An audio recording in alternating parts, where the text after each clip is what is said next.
En Russie, la Cour suprême a pris la décision le 5 juillet dernier d'interdire la parution et la vente du livre Johan Falun et toute personne russe possédant ce livre seront arrêtées. Les avocats représentant Falun Gong invoquent de nombreuses violations dans les procédures judiciaires et sont convaincus que ce dossier est politiquement motivé par des pressions venant du régime chinois.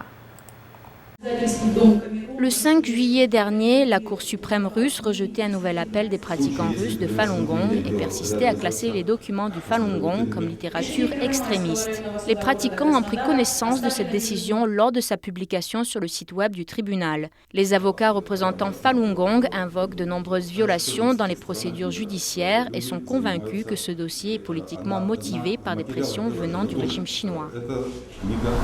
На самом деле, конечно, самая коренная причина вообще инициирования этого дела.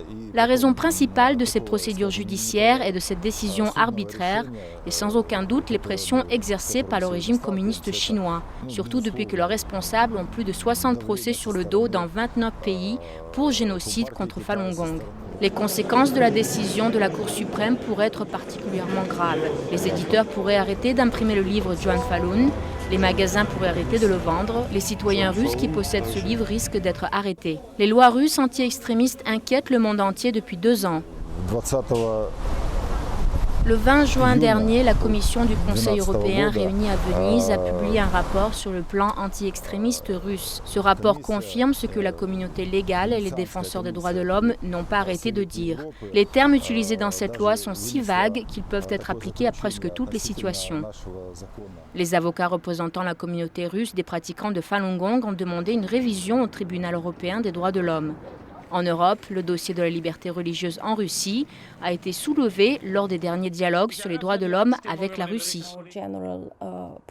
La position globale de l'Union européenne est très claire. La liberté de religion, la liberté d'expression doivent être respectées et c'est le message que nous continuons de faire passer.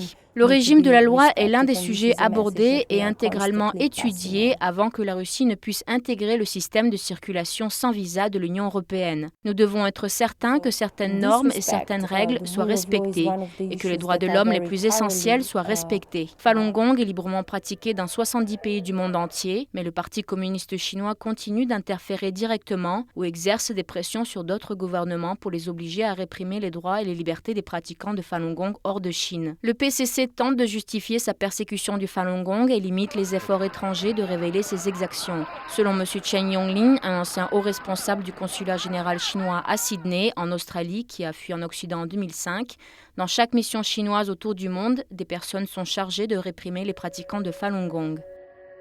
Nouvelle NTD, Bruxelles, Moscou.